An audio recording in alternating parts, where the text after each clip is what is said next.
Okay, it's May 31st, 2014. We're in Marathon, Texas, and this is Billy Faier. So what is it you wanted me to tell you? I want you to tell me about how you traveled with Woody Guthrie 60 years ago.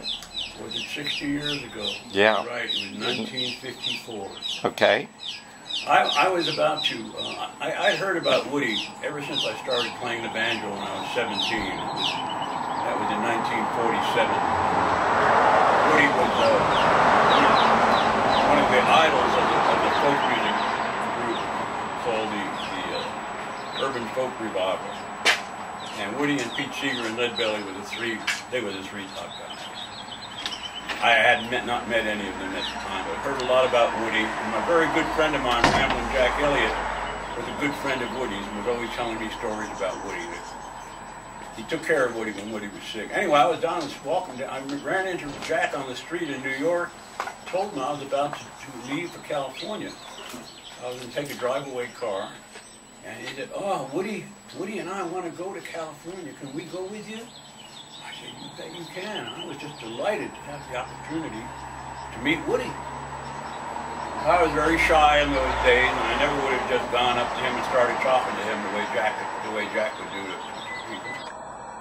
So, to make a long story short, it's four of us: Ramblin' Jack, Woody Guthrie, myself, and a jazz saxophone player by the name of Brew Moore, whom I'd met in New Orleans. He was from Indianola, Mississippi. The four of us got in a car, and we started for California. Well, when we got in the car, one of the first things that happened of note was that Brew Moore, who was sort of an alcoholic in those days, though he did get over drinking shortly before he died, he said to Woody, "You're the guy I hear about that's all hot for unions, right?" Or something like that. And Woody just looked at him and nodded and said, "Yeah, that's me."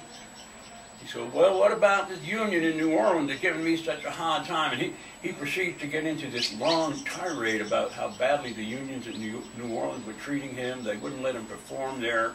They wanted money, and so on and so forth. Woody listened very carefully to everything that Brew said, and when Brew was kind of finished, Woody said, "Well," he says, and I'll never forget this, he said, "Nothing is sacred to me." And he went on to tell about how when a union was a bad union, as many of them could be, all organizations have their defects, the thing that you have to do is join the union, become part of it, and change it from within. Well, that didn't sit too well with Brew, and that was sort of the end of that conversation. But I never forgot that, because so many people used Woody to bolster their own arguments about what they believe in. And when Woody said, "Nothing is sacred to me," that was very meaningful to me. Another time, when we got to Oklahoma, it was a couple of days later, we were heading for Okemah, Oklahoma. Okemah was the town where Woody Guthrie was born. Spent the first years of his life. And he desperately wanted to see it. It was the middle of the night. It was about 2 o'clock in the morning, and we're driving. Woody wanted to talk to somebody from Okemah.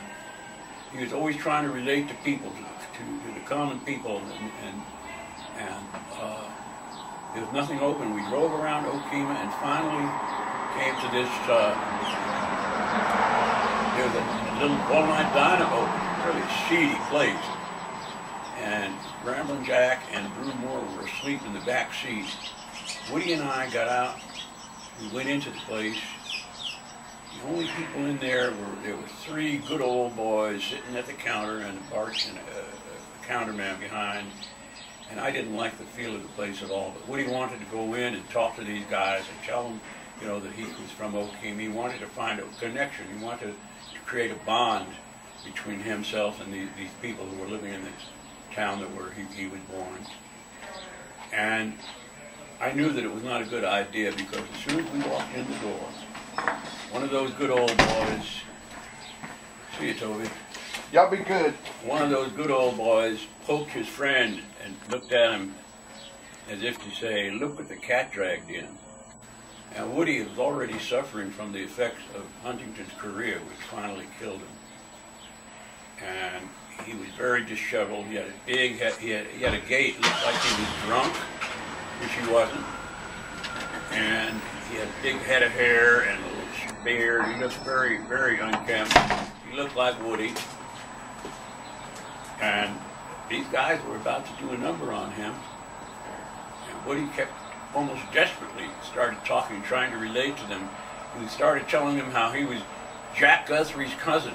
Jack Guthrie was a minor country star, country singer in the Midwest at that time. And they just laughed at him. They didn't want to hear it.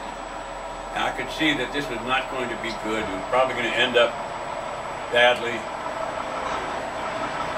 And I'm going to wait till this truck goes by. I hope he doesn't stop and leave his motor running like so many of them do.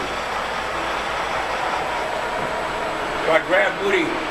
I grabbed him by the arm and I said, Woody, come on, let's get out of here. These guys are not your friends. And Woody realized that I was speaking the truth, and he let me lead him out. And we left. And we just drove on to California. I left Woody and Jack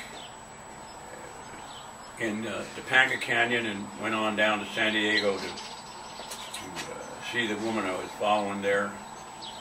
She was the mother of my son. And that's the last time I ever saw Woody.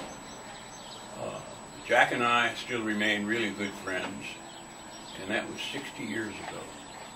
A long time. And that's my story. Thank you. That was great. You have a good day.